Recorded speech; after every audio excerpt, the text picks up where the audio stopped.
Преносот на Олимписките игри го гледаме ексклузивно на првиот и третиот канал на македонската телевизија, но што се не гледаме, што се случува зад камерите, а е неопходно за безпрекорно да течат летните Олимписки игри 2024. Ова се само дел од темите кои што ги отвараме со колегата Тони Гламчевски, кој што го имаме на Skype разговор во Македонија наутро. Тони, знаев дека ќе се гледаме многу за време на Олимпијадата, впрочем, единствениот начин како да дознаеме што се случува зад камерите сини ти. Сега имаме многу теми кои сакам да ги отвориме во денешното издание на Македонија наутро, но да почнеме со ред. Непосредно пред почетокот на Олимписките игри во петокот ни стигна рана информација за саботажа на железницата. Имаме нова информација за некаков вид на сајбер напад, односно напад на оптичкиот вид на комуникација, кој што не го засега Париз, но е информација која што секако загрижува. Она што го знаеме како последна информација е дека возовите за среќа сообраќаат непречено, а тоа беше особено важно бидејќи голем број на туристи се во Париз во моментов. Добро утро, Кристина, добро утро, почитувани гледачи на македонската телевизија. Навистина се очекуваа вакви напади, вакви проблеми за време на одржувањето на Олимписките игри, но никој не очекуваше дека овие напади ќе добијат такви димензии. Може би малку и последниот напад за кој што зборувавте, Кристина, беше преувеличен во медиумите, а истовремено полицијата, се разбира, ја врши својата истрага и стражните органи работат и предупредуваат дека не се можеби приврзаници на крајната или ултралевица кои што ги извршиле овие саботажи, и ова се случи, напади се случија на невралгичните места каде што ги има француската железница на линиите за брзи возови. Тоа, например, кон север тоа беше околу Арас, на истокот околу Пањи-со-Мозел, на запад беше Курталис и на Вергињи, на југот беше спречен нападот. Интересно дека овие напади, иако беше уапсено едно лице, кој што се покажува и кој што негира дека е вклучен во тие напади, бидејќи бил пронајден со инструменти кои што можат да дозволат пристап до тие плакари каде што се наоѓаат оптичкиот кабел со кој што се раководи целокупната мрежа, дојде од некоја неочекувана делегација која што протестира против експериментирањето на Олимписките игри на општа контрола на толпата народ за време на демонстрации или на културни манифестации, како и ограничувањето на слободата на движењето за кој што зборувавме во претходното јавување. И од друга страна, во Франција веќе подолго време се протестира, имаше напади на мрежата на брзите возови, бидејќи се зборува за големата цена што се плаќа за луѓето, природата, и се разбира што економскиот дел, бидејќи многу помали пруги беа напуштени. Иако железницата на Франција имаше инвестирано околу 35 милиони евра за обезбедување на овие невралгични места, сепак овие напади се случија и како што велат луѓето специализирани за безбедноста, никогаш ништо не е сигурно и дека се може да биде реализирано така како што се замислува. И отворањето на Олимпијадата го скара светот, Тони. Се огласи вчера во интервју режисерот на случувањата Томас Жоли, кој што вели дека бил решен да се игра со стереотипите и истите да ги поништи, имајќи предвид дека церемониите често ја раскажуваат приказната на градот во кој што се случуваат, а на париските улици многу често различни култури тријат раменици. Но и официјалните лица се извинија за дел од сцените на отворањето на Олимпијадата. Точно е тоа, Кристина. Го почувствував јас и овде во Битола за време на или денеските денови, за каде што се наоѓам многу коментари и прашања што сакаат да покажат французите на овие Олимписки игри со тоа отворање кој што траеше 4 часа. И според некои испитувања на јавното мислење кои што беа нарачени од Олимпискиот комитет, вели дека 83%, односно 86% од французите, а ги имаше 23 милиони пред телевизиските екрани, биле задоволни од начинот и како беше прикажано ово отворање на Олимписките игри. Изутринава, слушајќи го француското радио, слушнав дека и Доналд Трамп изразил застраменост од тоа што било ставено на Олимписките игри. Мислам дека беше погрешно протолкувана таа сцена која што беше во фонтаната со Филип Картин, скоро потполно гол, но треба да се заборави дека во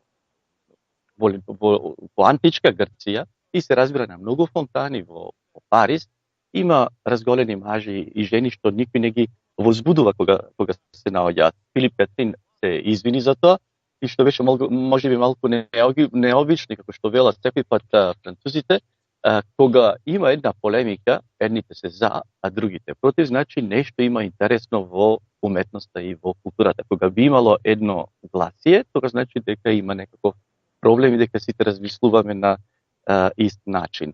Повеќе се мисли, не се мисли на последната вечера на Христос, туку повеќе се мисли на банкетот на боговите организиран од богот на виното Динозис и се разбира тука и мислењето за Секена, божицата Секена, по чие име го носи реката Сена, каде што се одржа оваа грандиозна манифестација.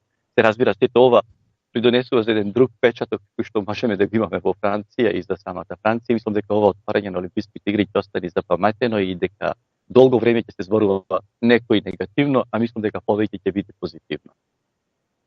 Еден сегмент сакам да се задржиме на овој момент. Имено организаторите на летните Олимписки игри го откажа на тренингот по триатлон во очи на преварот кој што треба да се случи денеска и утре, поради тоа што дождовите ја заматија повторно Сена и влијае на квалитетот на водата на реката. Кои се последните информации, ќе се одржат ли надпреварите на Сена?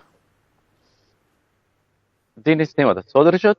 Се очекува да се одржат утре, но дали ќе се одржат, сепак не се знае. Видејќи покрај досега што беше силниот дожд кој што е зафати Франција на самиот ден од отворањето на Олимписките игри, од денеска се најавени високи температури, нешто како овде и во Македонија, и покрај огромните пари кои што беа инвестирани за чистење на Сена и на посебно на притоката Марна, од каде што доаѓа најголемиот дел од загадувањето на Сена, потрошени беа 1,4 милиарди евра.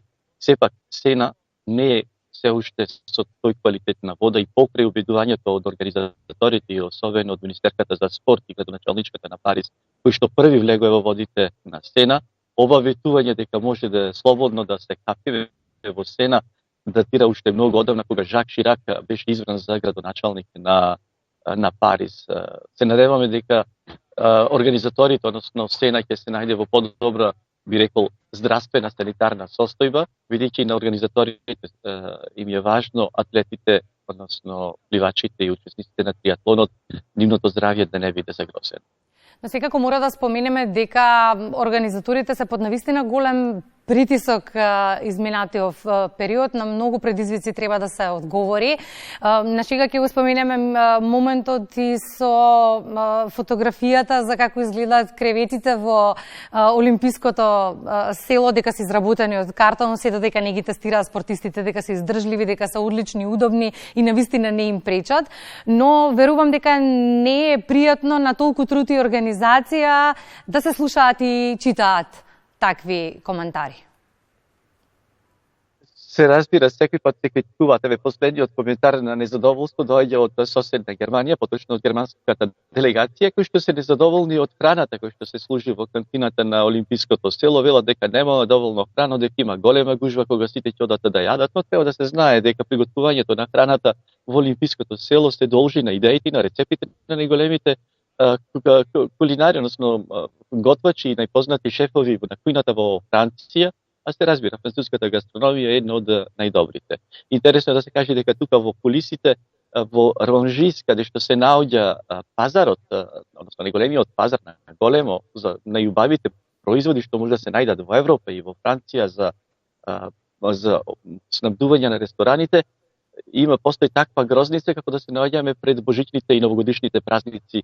Не може да престигнат веќе, хотелите се преполни, рестораните се преполни, на големо задоволство на туристичките работници, што значи дека сепак овие олимписки игри представуваат еден успех за французите, како што зборувавме на претходното јавување, Кристина, дека можеби некој ќе инвестира нешто добро од овие олимписки игри. Токму така, и за крај, Тони, многу ме интересира, кој е дизајнер на медалите на летните олимписки игри? Дизајнер е Златарот Шуме, кој што се наоѓа на плоштадот Вандом. Има некои нашите гледачи кои што биле во Париз.